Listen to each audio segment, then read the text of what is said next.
and welcome to an exciting episode of MEHFIL, where, as the old tradition goes, we gather across borders. My name is Amrita Ghosh. I'm an academic, and I like to think and write about South Asian literature and film. Today, I have two writers with me to talk about a topic that I'm keenly interested in, and I know all of you are food and more food. This episode is called Khayali Pulao on writing food, which means cooking with your imaginations. In this episode, we touch upon the space of food and culinary culture, specifically in Indian writing, as a marker of identity, as joy, but also sources of pain. I have with me two award winning, very prolific, and beloved writers from South Asia: Chitra Banerjee Divakaruni, based in the US, and Sumana Roy from India. Divakaruni is a brilliant storyteller who has written immersive books that have sustained me over the years. Many know Divakaruni from the film Mistress of Spices, which was originally her novel. Sumana Roy wears many hats as poet, writer, and academic, and she writes about many different things: literature to plants, language, and of course, food. Welcome to this mehfil. What a pleasure. Thank you for joining me in the studio today. Let's talk food. So, my first question is to you, Chitra. Let's start by saying you write absolutely mouth-watering novels. They are rich with food imagery, symbols. They mention Bengali food, but also other kinds of food. And sometimes you even suggest recipes. Tell us why you choose to focus on food. I think excuse me. I think I started writing about food. In fact, all my writing was really a response to my moving away from home when I was about 19 years old. I came to the US for my higher studies. And that was really a time when I was at once enamored of all the changes around me, but also I was feeling very homesick, and I felt my identity was shifting so much that I wanted something to hold on to. And so part of that was writing about India, part of that was writing about food. Food anchored me in some ways. As I could see in my immigrant community, it was anchoring other people too. So that's how I started. Yeah, and I think I started with, sorry, the voice is just weird today. I started with writing about women who were trying to recreate the foods of their childhood and youth in a country where, at that time, in the 1970s, you couldn't get spices, you couldn't get the ingredients, you couldn't get the vegetables, you couldn't get dal. So there was a lot of improvisation. And I think that improvisation really became a symbol for how immigrants live their lives. Thank you. I really like the idea of food anchoring us in many ways. My next question comes from that, Shomona. You are the founder and executive editor of a journal titled On Eating, a multilingual journal of food and eating. Tell us about the origins of this journal and the focus on food. I'm also interested in what you call eating cultures. How are food cultures different from eating cultures? Amrita, I must clarify that I'm co-editor and co-founder of On Eating, a multilingual journal of food and eating. Kunal Ray, who teaches literature and cultural studies at Flame University in Pune, is the co-editor. So he's the salt to my pepper, as it were, I'd say. Kunal and I had met a couple of times, and we realized, particularly during the lockdown, which is when we began speaking as well, Amrita, you and I, that many of our conversations happened to be about food. No, not about baking bread or a certain kind of coffee and so on, but about food cultures in general. Both of us love to eat. And then suddenly, we imagined an archive that could hold conversations around food history of the kind we had been having, through text messages only so far. Now, Kunal, who is far more energetic and enterprising than me, and much younger as well, took it to Sanjeev ji of the Takshila Society, and he agreed to sponsor our journal right away. Though we were new to this, we were sure about one thing, that our journal would not become a recipe book. But it so happened that Manoranjan Vyapari's essay that inaugurated our journal included a recipe for something that he used to cook. That came at the end of the essay. Now, Vyapari is, all of us know, or hopefully all of us know, a writer from a marginalized caste and class, used to cook midday meals in schools, and before that held jobs as a helper cook. A sous chef would be too fancy a term, with a food catering unit. The recipe was a kind of subversion. The recipe at the end of the essay was a kind of subversion, both as a dish and to the form of the essay. Like, say, George Orwell's essay on making tea challenges the conservative form of the essay. You asked me about eating cultures, and I'm thinking back to the time of, when I kind of thought of this phrase. What did we mean when we said eating cultures? Now, during our discussions, we often spoke about the lack of eating scenes in Indian cinema.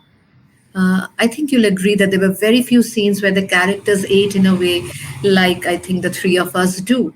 I remember the Bengali filmmaker Rituparna Ghosh saying this about Satyajit Ray's films, that Ray was a rare film director who showed people eating like one does in real life.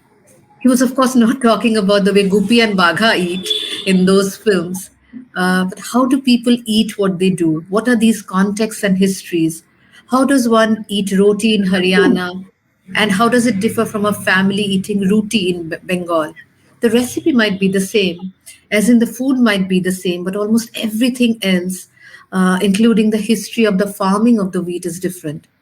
So the disappearance of older species of rice and the loss of those names and their manner of cooking, these are all part of what I think are our eating cultures. For instance, we have an essay about Shondesher Chach or sweet molds, an heirloom that no one uses anymore. This is also what we mean by eating cultures, an archive of a way of living that is related to food. I think subconsciously I might have been thinking about what Abhijit Majumdar, the Naxalite leader Charu Majumdar's son, who was my professor in Shiliguri College, used to tell us, that education at the school level should be almost could be almost exclusively about giving a student a plate of their favorite food and asking them to trace the root of its ingredients right up to the farmer. He used to say that that would give us, the students, consumers of what we call food, an education about the history of labor required at various steps, from cook back to farmer, about what it takes to create something that we can put inside our mouth and then relish. I think this is what we understand as eating cultures in our journal. I hope that answers your question. Absolutely. And I Could really I say something that, you go know, ahead, Chitra. Yes, that's some please. ideas that came up as you were speaking, which is that, food as subversion is so important. And in many of my books, food becomes a subversive tool. And I want to talk especially about my historical novel, The Last Queen, which is about the life of Maharani Jinda Kaur. And towards the end of her life, Maharani Jinda Kaur, who always fought the British with like everything she had, is forced to go to England because that's where her son, Dalip Singh, is living, and he is not allowed to live elsewhere. So her love for her son is more than her hatred for the British. So she moves there. But she chooses to continue eating Indian food. So she manages to get cooks, and she makes the most what shall I say, fragrant, but to the British, smelly dishes, so that everyone living in that area will smell this Indian food that they don't want to deal with. So she keeps her culture, she keeps her autonomy, and she uses this as a kind of rebellion in a situation where she can't at all. So I think women often use food to show this kind of autonomy and rebellion. And I just wanted to point that out. And Yes. sometimes it's a power struggle also between sometimes men and women, but sometimes between women in a household, like who shall cook what. As when a new bride comes into the household, she's often told, well, in our house, this is how we cook things. Yeah. And that kind of relates to what was just being said. And then she can either follow that or, like Panchali does in my novel Palace of Illusion, she can go against it and she can say, no, this is how I'm going to cook it. If you want me to cook, this is how I'm going to cook it. So food has often been a way for women to assert themselves. Yeah. Thank you to you both, and you've given us so many different things to think about right away. And I was thinking, Shumona, when you mentioned the scenes of eating are rarely there, and I started thinking, don't we have eating? And truly, I cannot recall. I do recall big tables of food or instances of eating, but not really the eating cultures as you define them. But also, food as subversion brings me to something I wanted to talk about. Chitra, food in your books also become magical, and you were talking about the feminisms they hold. They have a mythical value, and I'm talking about Mistress of Spices. Specifically, one sees this mysticism related to food and spices there. Interestingly, as you were talking about gender and women creating space for subversion, these magical spices in the book are controlled by women who have the know-how and the art of using them. But also through this, there's a core of solidarity happening in the book, a sisterhood. How do you navigate the stereotypical associations you were just talking about in The Last Queen, but also the subversions in the book, with women and food to give us this radical and intimate spaces of sisterhood? Yeah, and this is true. Food allows us spaces of sisterhood, and I have a lot of books that have sisters, actual sisters, but also a lot of books that have women who are close friends, and sometimes they cook together, or sometimes they will cook for each other. So in my novel, The Vine of Desire, which is a follow-up to Sister of My Heart, there are two cousins and they're very close, Anju and Sudha. Well, Anju goes to the United States, and Sudha, after a terrible failed marriage where she escapes so that she won't have to abort her first child, who's going to be a girl, she ends up in the US, and Anju wants to do something special for her. But Anju left India before she learned to cook. She was married very early.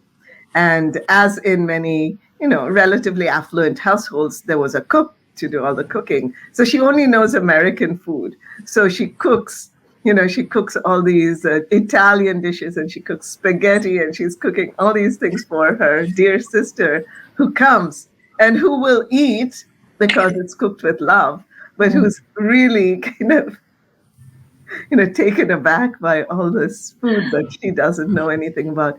And it makes her realize that she has left a space called home behind, and she will have to create a space of her own. Now, in Mistress of Spices, I wanted to choose spices as a symbol, a central symbol in the book, because spices are at once, they have a huge history. They have a huge history of colonialism attached to them. But also they're so common, right? On one level, they are, we could say, unusual, expensive, all of those things. But the common spices like turmeric, holud in Bengal, I mean, we use it in everything. We use it not only in food, but in other ways in which women's lives are impacted. You put it on your skin. going back to that idea that it'll make you fairer, which has its own problems. So I wanted to use spices. And I also was very interested and continued to be in Ayurveda at that time. And that is a whole other angle on spices and how spices are healing. So, spices as medicine. I wanted to bring all of those things in to counter kind of an exotic notion of spices as not belonging to us. So the spices in that book really, I hoped, would belong to the reader by the end of the book. Thank you. I want to turn to you, Shimona, and I'm thinking about, again, what you said about your journal. And I happened to once teach this delightful essay by you on Tagore and food. And I wanted to revisit that particular essay today. And you discussed this craze and focus on food in various Tagore celebrations that happen in India, but also out of India. There's this focus on Tagore's kitchen with all these delectable dishes. But these dishes, what's happening in the kitchen is also at odds with the philosophical underpinnings of his idea of internationalism. Can you explain how food then becomes a source of understanding this? Thank you, Amrita. I've said this before, but let me say it again. For reading and teaching the essay, I think I wrote it more than a decade ago. Um, at that time, I'm trying to remember, I think I was reading a lot of Bangla child rhymes at that time, and I was struck by how much my nephew had just been born, and he's 11 now, so I might have started going back to the Bangla child rhymes at that time. And I think I remember being struck by how much food features in them. Khoka jabe mach dhorte. I'm just giving these arbitrary or random examples that are coming to me as I speak to you and Chitra now. Khoka jabe mach dhorte. My boy will go to catch a fish. The constant annotation of the abundance of produce, the idea of khirer putul, the doll made of sweetened, desiccated milk, the tiler khaja, as a reward, the sesame seed sweets, dui deke dui rui katla bheshe uthece, the different kinds of fishes and their taste, and you feel them as much in the pond as you do their taste inside your mouth. Rabindranath Tagore was, as you know, very interested in collecting child rhymes. In the life of what was and is still considered to be superfluous. He asked the women in his family, um, most urgently his wife Mrilanini Devi, to go out and collect as many child rhymes and stories as she could. And then he wrote that extraordinary essay about child rhymes, I think in 1894 or 1895, I can't exactly remember. Um, and what had he found in them? I wondered at that time. His own first lines of verse were about food, as you know. Amshat to dudhe feli, ate kodoli doli, about mango and milk, and so on. I'm sorry, I have a bad throat like Chitra today. It was this then that led me towards the Tagore kitchen. I wanted to know what did they eat, these people? Like their interest in art and craft and literature and music and drama had impacted Bengali life. I know you sing Rabindra Sangit, Amrita. The members of the Tagore family, both its women and men, I realized, I discovered, sorry, they took an active interest in experimenting in the kitchen. There are, of course, the well known and documented records by Progga Sundari Devi, of course. But I was particularly interested in Rabindranath's own inputs and innovations, how he would ask someone to make a sweet, someone in the kitchen out of lao, some kind of gourd or the other. And as I read through them, these recipes and the attached stories, the letters exchanged about recipes from places such as Assam to Bengal and Darjeeling, um, or Dehradun or wherever he might have been in, I felt the urge to go to his text Nationalism, that well circulated text written almost in a state of deep emergency. There I discovered, I must confess, slightly to my surprise, that Rabindranath Tagore was a man with two tongues, if you let me use that phrase. The one whose plate was different from his page, the two tongues, I mean. So, a believer and practitioner of the idea of Vishwa, a Mm. philosophy of the world, of the entirety of the world being his as he was of the world's, he was the opposite of a nationalist, at least politically. In the kitchen, though, there were no experiments with two things in particular that in his book Nationalism he kept invoking to define what he called the West: meat and wine. These two he looked at with a degree of suspicion. I Mm. feel slightly hesitant to share this now, Amrita, for fear of this being misunderstood and opportunistically appropriated by the present censorious culture in India. But as you have seen from that essay, I was trying to see that here was a person who was saying something in this text and then practicing something else in the kitchen. And I think that in spite of whatever it might be about our greatness, about the greatness ascribed to certain people or people in general, there are always contraries inside us. And it Mm. was that interested me. Thank you, Shimona, for that. You have also unraveled a really devastating, in some way, a topic that is apropos to our times in ways that the cow vigilantism is happening in India, and deeply has its implications on caste and food. And I also wanted to remind our viewers here today that we are having a very specific episode on caste and food. So please do watch out for that.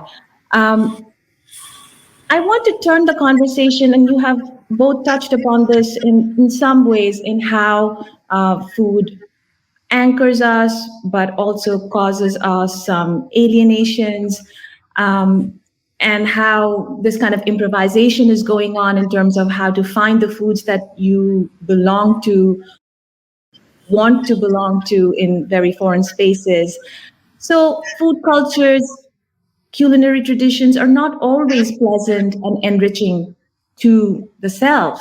And what we cook and eat, as Shimona, you were just pointing to, can become sources of severe alienation for marginalized communities within the country, also in immigrant spaces. And I'm really thinking back to the last 5.5 years I've spent in Sweden, where part of my family is. And I always thought it was really hard for me to find some of the foods that I've grown up with or wanted to cook, or even Indian restaurants having a certain kind of Scandinavian touch to it that was really far from what the Indian food that I had grown up with. So certain types of food cultures get fetishized. I remember I had ordered something chaat, and you, both of you, and I got something back with avocados and a mix of certain things that was really, really far away from anything that was chaat to me. And I specifically remember that example. And of course, we also see that with this currency of vegetarianism in India. How do you both navigate this tricky line between food and national belonging? Shall I go first? Please, please. Okay. So I wanted to say that, that is so funny because just the other day we went to a friend had invited us to a very fancy fusion restaurant and they served us chaat with avocado. I just wanted to tell you this. However, when I went to Kolkata this time, there were some very popular fusion restaurants there as well. So I think it's something that's all over the world. And, the traditionalist in us might say, oh, how terrible. But actually, recipes over centuries have always been improvising depending on what was available and what was affordable. So we do have to keep that in mind. I think sometimes when we live outside of the culture, uh, we're very attached to the way we knew things to be before we left. but that's not true. Culture is like this river that keeps moving. But I wanted to talk a little bit about the spaces that people are not allowed into. And I want to talk about my novel in stories before we visit the goddess, because it's about a grandmother, a mother, and a daughter. The grandmother will spend all her life in India, mostly in Bengal, and the daughter will escape to the US during Naxalite times, and the granddaughter will live in the US all her life. But when the grandmother, her mother was a sweet maker in a village. I mean, she just made sweets, kind of like a caterer. If there was a party in a rich household, she was known to make good sweets. So she would make them. She would be asked to make them. Now, the grandmother wants she's also a very good cook, and she wants a career in sweet making. And at that time in India, and even now, not in India, in Bengal, and even now to a great extent, sweet making was the territory of men. If you think back to the sweet making in Bengal, all the major sweet makers were men. And, all of them, especially Bhimshen Nag, if you think of him, but there's a whole list. So when she tries to break into this territory, there's like huge repercussions and huge protests against this woman starting a sweet shop of her own. And she's very determined, and but she has to struggle a lot. And I really wanted to bring that out because people often think, oh, women cooking goes together. But if it's a business, if it becomes a business as well, often women are kept out of that space, at least in the time of, we're talking about the 1940s, the 1950s, even the 1960s. This was very much the case. And I think to a large extent, even now in Kolkata, that's very much the case. A rich woman can have a boutique eatery, but that's different. If you want to really make your living at it, it's very different. I wanted to point to that. But also, her daughter, when she comes to the US, at a certain point, her marriage has broken up. She has to find a way to make a living, and she decides that she's going to cook. And she's given a job in one of these big food stores, and she's going to be cooking, demonstrating Indian food cooking. And she's all excited. And then they tell her, we only want you to make chicken tikka masala. Oh. She is just so upset. She's like, that isn't even Indian. We have such a rich food culture, but you think of Indian food and you think of chicken tikka masala. And, that is also something that happens when other cultures look at, let's say, Indian food culture. There are certain ideas, there are certain dishes. It's very weird and complicated. It is absolutely complex in a way, especially in the immigrant spaces that at least two of us here inhabit. And from my 3 different access points that I have lived in, I am associated with a certain kind of food in the Bengali household, and then looking at Indian restaurants, there is no understanding, and yet there is this chicken tikka masala and the paneer saag, which gains a certain kind of dominance everywhere as the Indian food. But, and also this is not considered high cuisine. This is considered something of a lesser, this is an Indian food, which is the only kind of Indian food prevalent, but there are hierarchies in the presence of food, right? I mean, what we consider high cuisine versus the not so great cuisines. Yeah, this is true. This is true. Food can also be a real source of rebellion.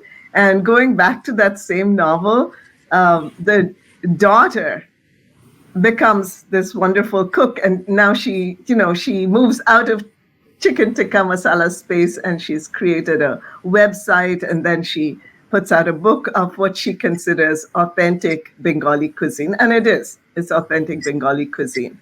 And there's a scene right at the end where she's very old now. She's going to be moving into an old people's home, and her daughter has come to pack her up. And she's like, cook me one last meal.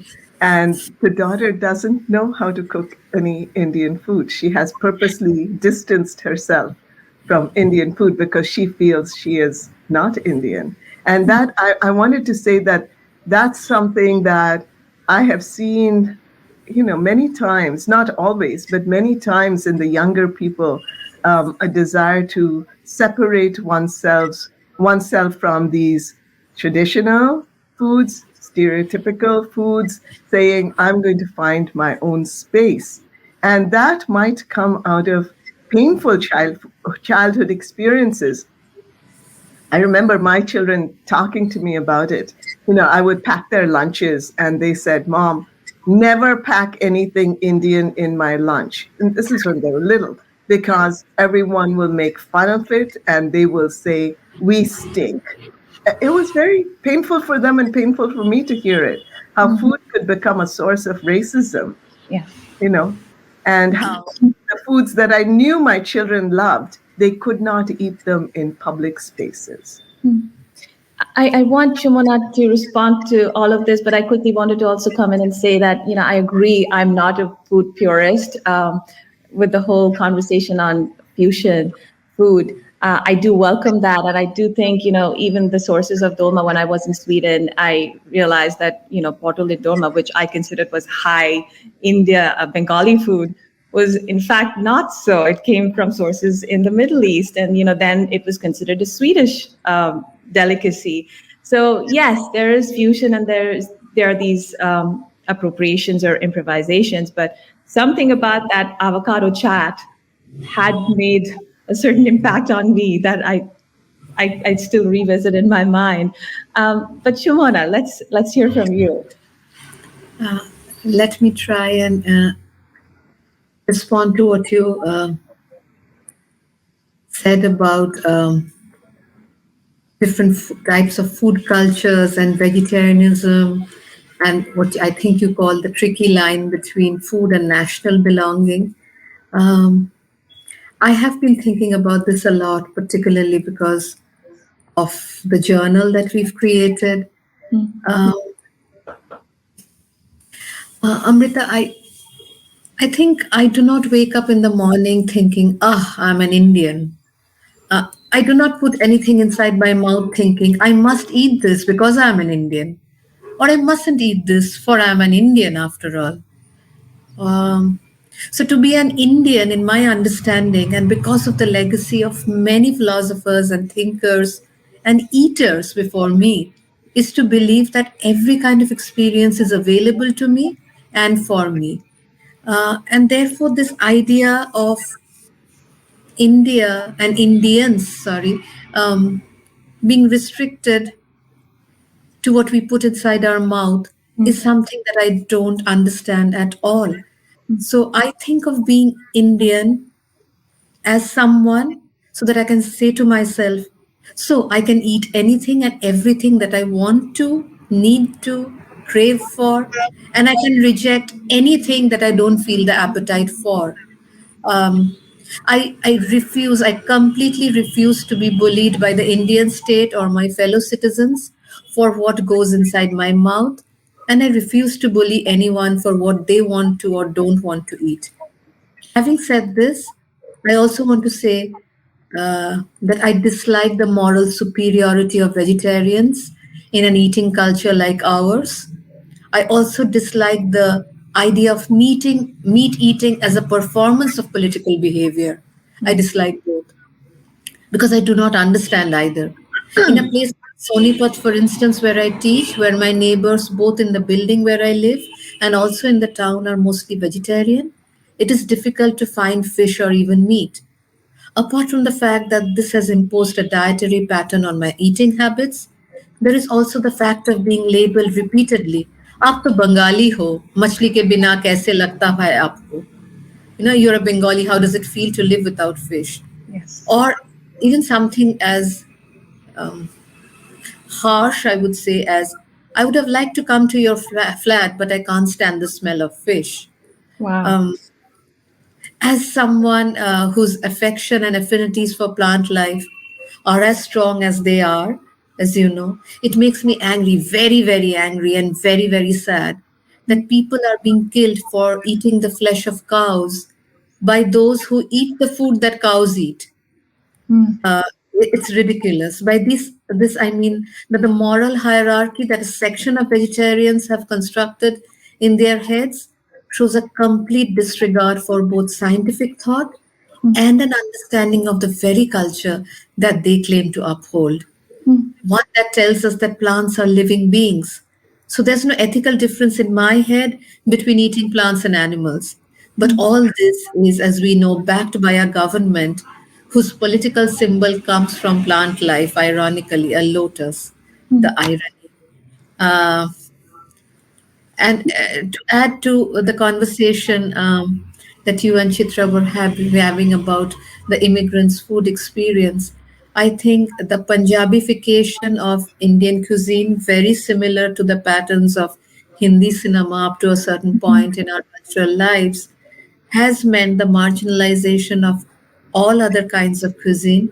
This also has to do with, I think, the the labor involved in cooking a full course Bengali meal, for instance, Very from true. shakpata bhaja, dal, shukto, right up to tomato chutney or jalpai chutney. Whereas, you know, something like rajma chawal would do or chole bhature would do. That just these combinations and uh, e- they're always surprised even when I live alone and I eat four or five things with my rice. I'm a compulsive rice eater. Uh, but it's very different for my neighbors who are just eating something else. That that does not involve that kind of labor. I also want to add something here again to what you and Chitra were discussing. I was watching this video blog by this channel called Bong Eats, Mm. where they invited a writer on food called Krish Ashok. And he said that, I think he was from Tamil Nadu, he's from Tamil Nadu. And he said that in rice eating cultures such as Bengal and parts of southern India, because it does not involve linear labor, that the rice can be cooked or these rice preparations can be cooked and left at home, women have been able to go out to work. And in roti eating cultures, where it involves kind of linear labor, making the dough, then kind of rolling it out, and then having the roti warm to serve to people who are eating. This has entailed a culture where women have been trapped at home. So many things to think about through. Yeah, Absolutely. yeah. I wanted to respond to something you said, Shumana, which Mhm. is, people when they are looking at food as like determining the moral purity of a person, Mhm. I'm reminded, for many years I've been following Swami Chinmayananda, and Swami Chinmayananda once said something that has stayed with me all my life. And somebody was talking to him about, how what is sattvic food, and look at this person doesn't eat sattvic food, and of course Bengalis are low down on that pole. Yeah. And Swami Chinmayananda looked at him very directly. He had these big eyes, Swamiji. And he said, yes, what goes into your mouth is important, but what comes out of it is much more important. And Ah, I've never wonderful. forgotten that. I think everyone should recall that Yeah. statement by a person who I thought was, highly spiritual. And he Mm. recognized that. I'm fascinated because we have covered from food a source of identity to the hierarchies that subjective identities, communities, labor, access to food, all these complex determinants create food as this trope of collective identity, but also in many ways, so much of division within us, whether in the nation state or in diasporic spaces, as we just talked about. But, trying to create some space where we also talk about food as sources of joy. I want to ask both of you, um, are you both good cooks? Do you cook yourself? And, how do you participate in the eating cultures, referring to Shumona's um, concept that she talked about earlier? Yeah. Before I answer that, I just wanted to talk about one other thing. And this relates to my newest book, Independence. So during the freedom struggle, when there was, a lot of killing, between Hindus and Muslims, there was a lot of violence. A lot of men died, and women had to take over both the economic welfare of the family and the food gathering welfare. And so, I wanted to point out in that book how women had to really become kind of the hunter gatherers of the family. And in villages, this often meant they would go searching for food, and they went to things like the shag that grew inside in ponds, things that at other times they would not maybe pay so much attention to. And they learned at that time how to make the most of food that was not considered, um, you know, like fancy food or desired foods, but the way in which women survived through those times. It's really important for us to think about how women have often become the gatherers of food at times of historical or political stresses. And, we don't give women enough credit for things like that when they took over the survival of a family, often, often with great uh, selfless activity. I remember my mother, who lived through those times, telling me, and especially during the Bengal famine when she was a girl, she said the mother in the house would be the last to eat. And, sometimes there would be nothing for her except the water that came out of the rice. When we cook rice, Bengalis, they pour out the water, the fan. And she talked about it. And I think that is also a kind of battle, right? That is also a kind of resistance. And women who manage to do that and help their families to survive are heroes, but they're unsung heroes. And I guess that's one of the things in my book, all my books, that women are so often unsung heroes. And often, the kitchen is their battleground. I do agree. And as you were talking, I was thinking about how, we have to rethink resistance itself. I mean, also the stereotypical association of women as the cooks in the family. I mean, you already are laying out different spaces where this is an everyday kind of resistance, whether it's the Bengal famine or the partition or daily kind of our present time. It's not just that women are stuck in the kitchen cooking, right? It's much more complicated than that. But I want to come back to you participating in food cultures as cooks and eating cultures. Tell us about that. Okay, so am I a good cook? Let's put it this way. I can be a good cook, but I'll only make that special effort for special occasions and special people. And I have to confess, like, I have two boys, and if they want to eat something, then I will go all the way and make it, which sometimes annoys my husband. He's like, why don't we eat like this all the time? And then I say, well, then I wouldn't be writing anything all the time. But so I have experimented a lot with different cuisines. I do love certain Bengali dishes that I keep going back to. And I love cooking with panchphoron. So, and now my husband, who is from the South, has become a lover of panchphoron. And he'll say, well, you make something with panchphoron. So that's one part of it. But then I have to say, what are my absolute favorite foods? Okay, this is a confession. It's Chinese food. I love Chinese food. And as you probably know, in Bengal, in Kolkata, where I grew up, there's a real Chinese food culture. And it's so Yeah. wonderful how that fusion has happened. And Bengali eaters have just embraced Chinese food, but it's a particular kind of Chinese food. And I do know how to make that. So I often cook that when I feel like having something special. And then my very last and final confession, my equally favorite food. All right, people, are you ready for this? Is pizza. I just We shall remember that you like to cook Chinese food, Chitra. Sure. Um, I like to cook, though not for every meal like I have to do now because I live by myself in Sonipat for half of the year. I really like to experiment quite a bit. I think I cook from instinct.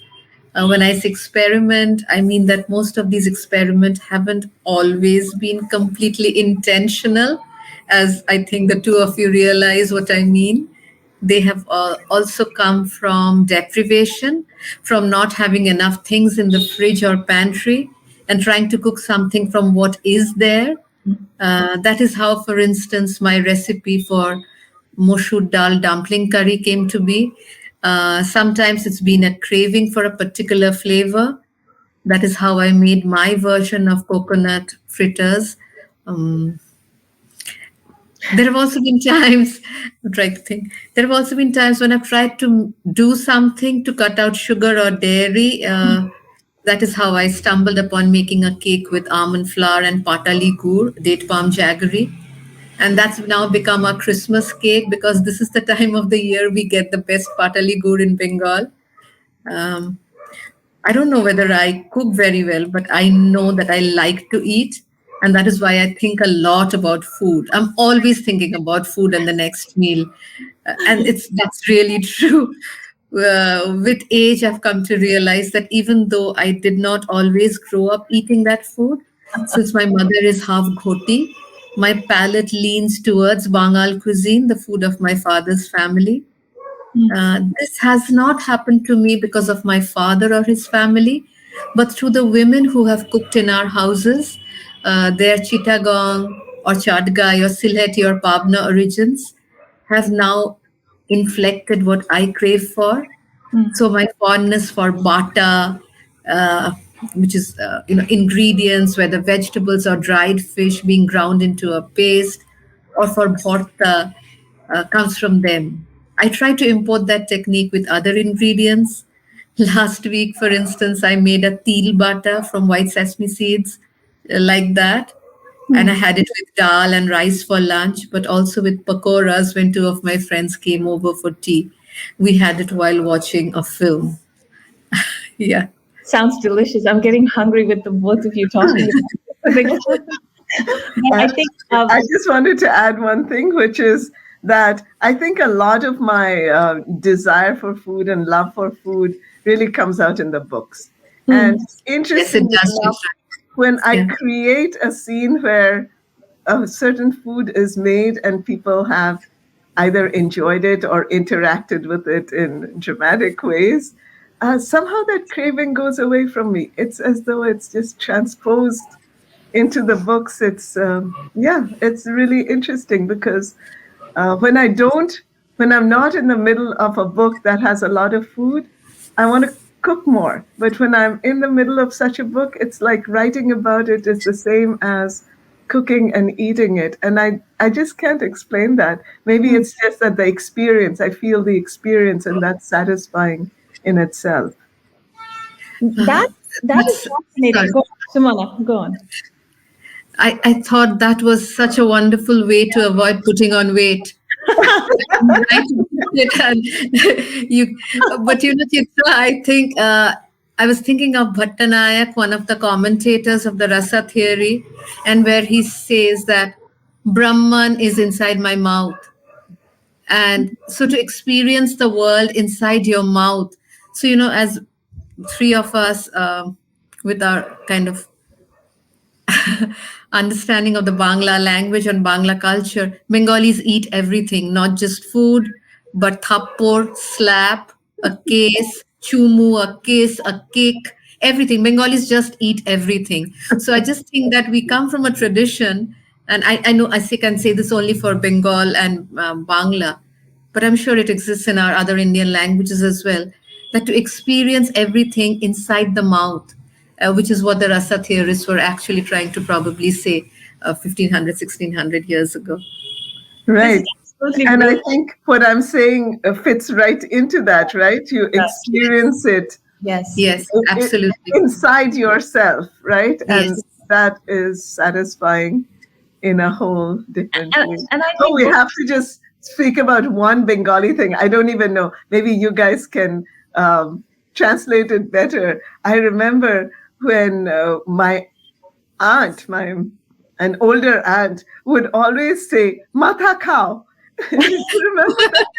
Yeah. And it was like an kind of an angry statement. আমার মাথা খাও তুমি Or even in an exasperated sense, and I know we are now completely in a Bengali space, but what should we eat? And in jest, you would say "ghora dim," or Yeah. translate to I think legs "bheja of fry." horses, right?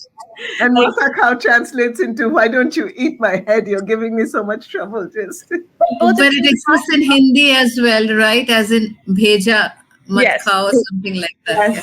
yes, like don't eat my head, Yeah. or brain fried kind of thing. But I'm also thinking both of you have talked about this in a way where it's so wonderful that you're writing food, you're experiencing, but also inhabiting. Like I think those are powerful ways of participating in food cultures and eating cultures, especially. Um, and I think it also connects to what I wanted to talk about as a question for writers who are listening to this, and partly you have both mentioned what it could be, but how does one write about food? What tips can you both offer? maybe I'll let Shimona go first this time. I've always been jumping in. Uh, One writes about food the way one writes about everything else, with honesty, with, of course, an awareness of the invocation of the senses, which Chitra just spoke about and writes about in her books. But all of that, I think, will follow naturally. One of the risks I find, one of the risks about writing about food is the tendency for description, which often becomes over description. There's a tendency to write about food as if it were an oil painting. That kind of glossiness in food writing, Amrita, I find unattractive, even unappealing. Like everything else, I like the food to come to me, whether on a page or a plate as synecdoche, its aroma or a highlighted taste or an unexpected twist, sure. One thing I do not like as a reader is this um, food writing as Instagram food photos or writing. I was just thinking about what you were saying about Instagram and pornography that we have. Oh my goodness. Yeah. Yeah, So, people I, just I love like, seeing. They just yeah, love watching uh, food. I watch, that's what I watch all day, YouTube shorts or, Instagram, Panma Lakshmi cooking something, Yes. whatever. What I meant to say is my relationship with food is real. Not everything I cook turns out as I'd have liked it to. Not everything I'm forced to eat because of the circumstances of my life and location is pretty or even completely palatable. Not everything I like to eat is available, not to me and not to most people on the planet. So I refrain from this exoticization of food.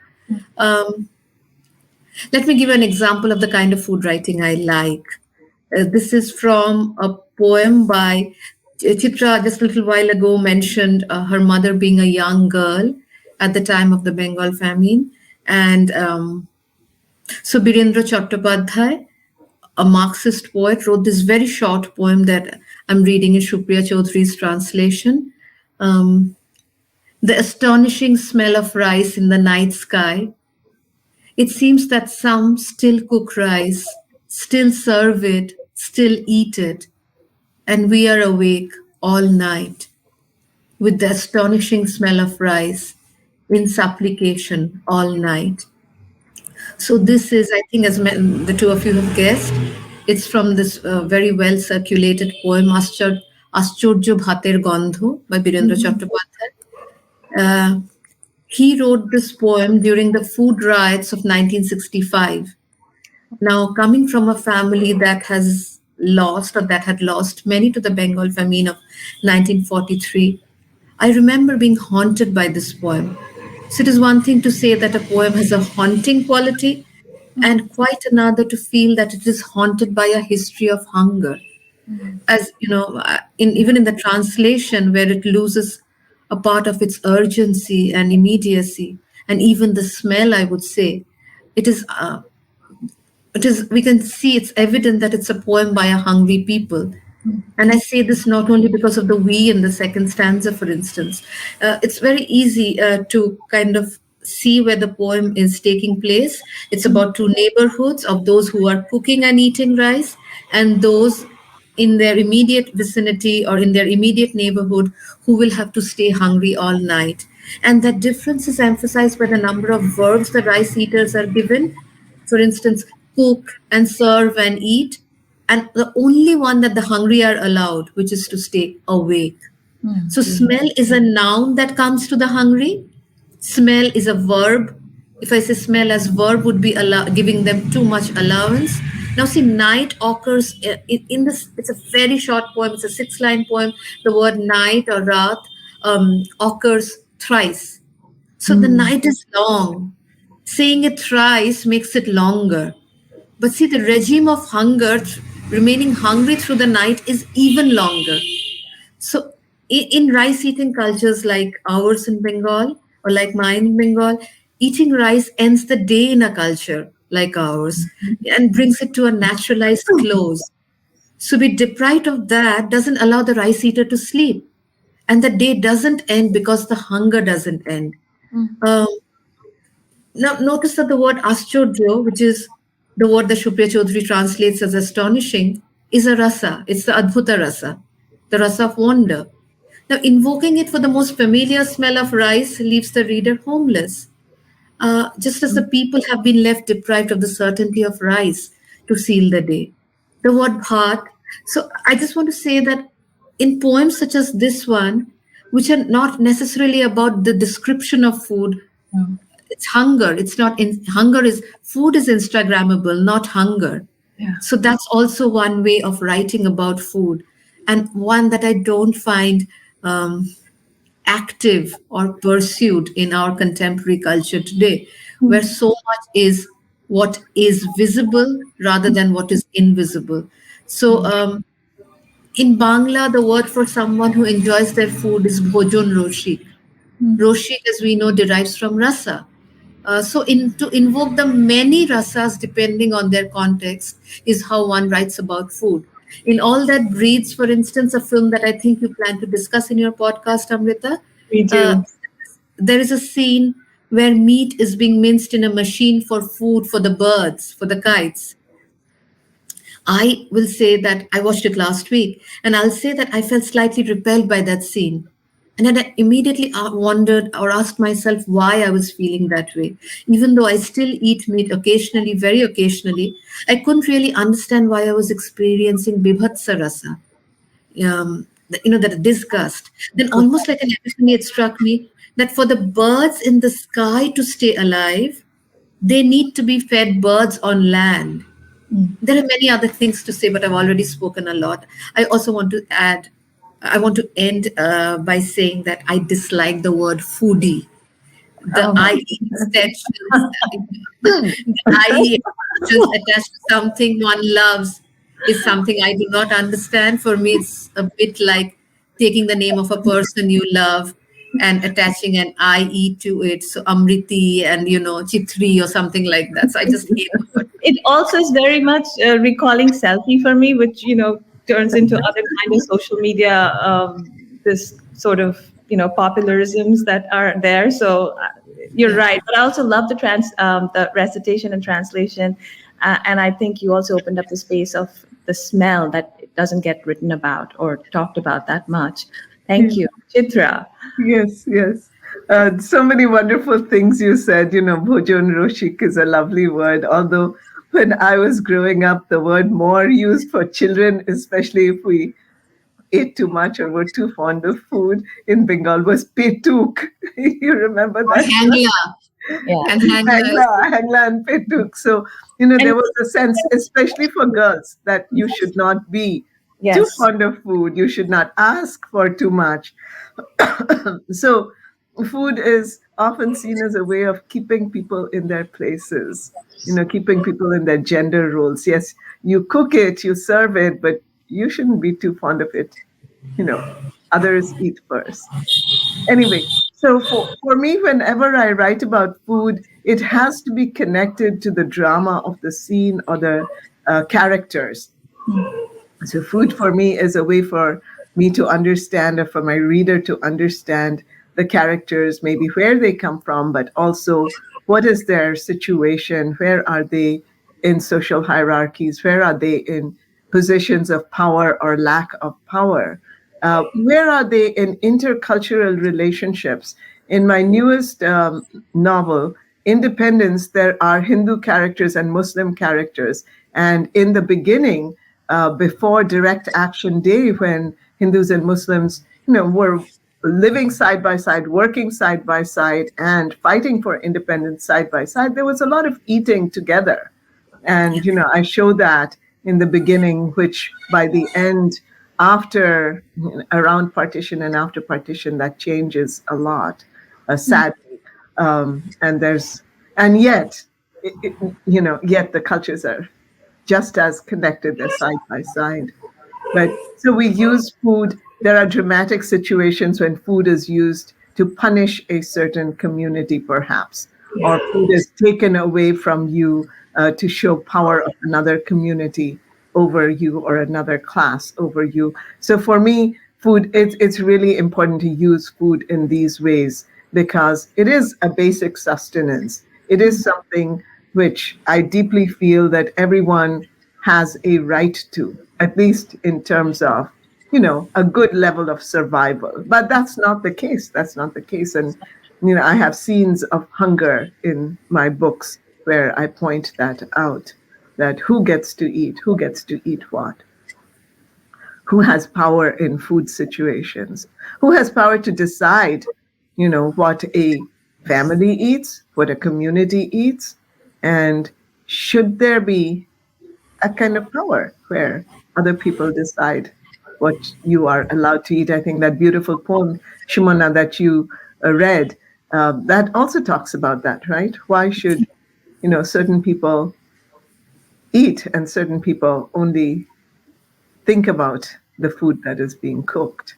Yeah. And but that is the truth of the world. So I think often food for me becomes this way of showing us where the character is in the world and in the power structure.